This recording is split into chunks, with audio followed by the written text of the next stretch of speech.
రాముడు north Indian, రావణాసురుడు south Indian. South Indian అయినటువంటి రావణాసురుడు దళిత నాయకుడు. అదే రాముడొచ్చేటప్పటికి క్షత్రియుడు. ఇక్కడికొచ్చి ఇక్కడ రావణాసురుడి తోటలో పళ్ళు కోసుకుంటుంటే, దొంగతనం చేస్తుంటే దానికి శూర్పణఖ వచ్చి అడ్డుపడితే అప్పుడు లక్ష్మణుడి చేత చెవులు గోయించాడు. అలాగే రావణుడిని చంపించాడు.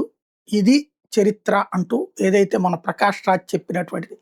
ప్రకాష్ రాజ్ రేపు చెప్పొచ్చేమో, లేదు లేదు అదంతా ఏదో ఎవరో రాసిన కథని నేను చెప్పానని చెప్పేసి.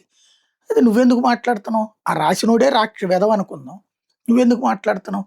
ఓ పక్కన దేవుడు లేడంటాడు, ఇంకో పక్కన దేవుడికి సంబంధించి ఈ మాట మాట్లాడతాడు. అయిపోయింది. దాని మీద ఇప్పుడు ఏదైతే టీటీడీ బోర్డు సభ్యుడు బీజేపీ నాయకుడు భానుప్రకాష్ రెడ్డి ప్రకాష్ రాజ్ మీద పరువు నష్టం దావేశారు.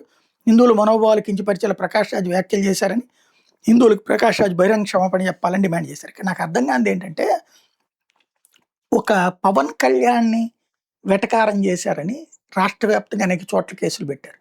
చంద్రబాబు గారిని ఏదన్నా అంటే రాష్ట్ర వ్యాప్తంగా అనేక కేసులు పెడతారు, అరెస్టులు చేస్తారు, జైలు చుట్టూ తిప్పుతారు. లోకేష్ గారిని ఏదన్నా అంటే ఖచ్చితంగా అట్లాగే చేస్తారు. వీళ్ళ ముగ్గురికి ఉన్న విలువ దేవుడికి లేదా? ఇప్పుడు ఎన్డీఏ ప్రభుత్వమే కదా అధికారంలో ఉంది. పరువు నష్టం తాగితే ఎవరికి పరువు నష్టం అంటాడు రేపు పొద్దున కోర్టులో. నీ వ్యక్తిగతం కాదు కదా.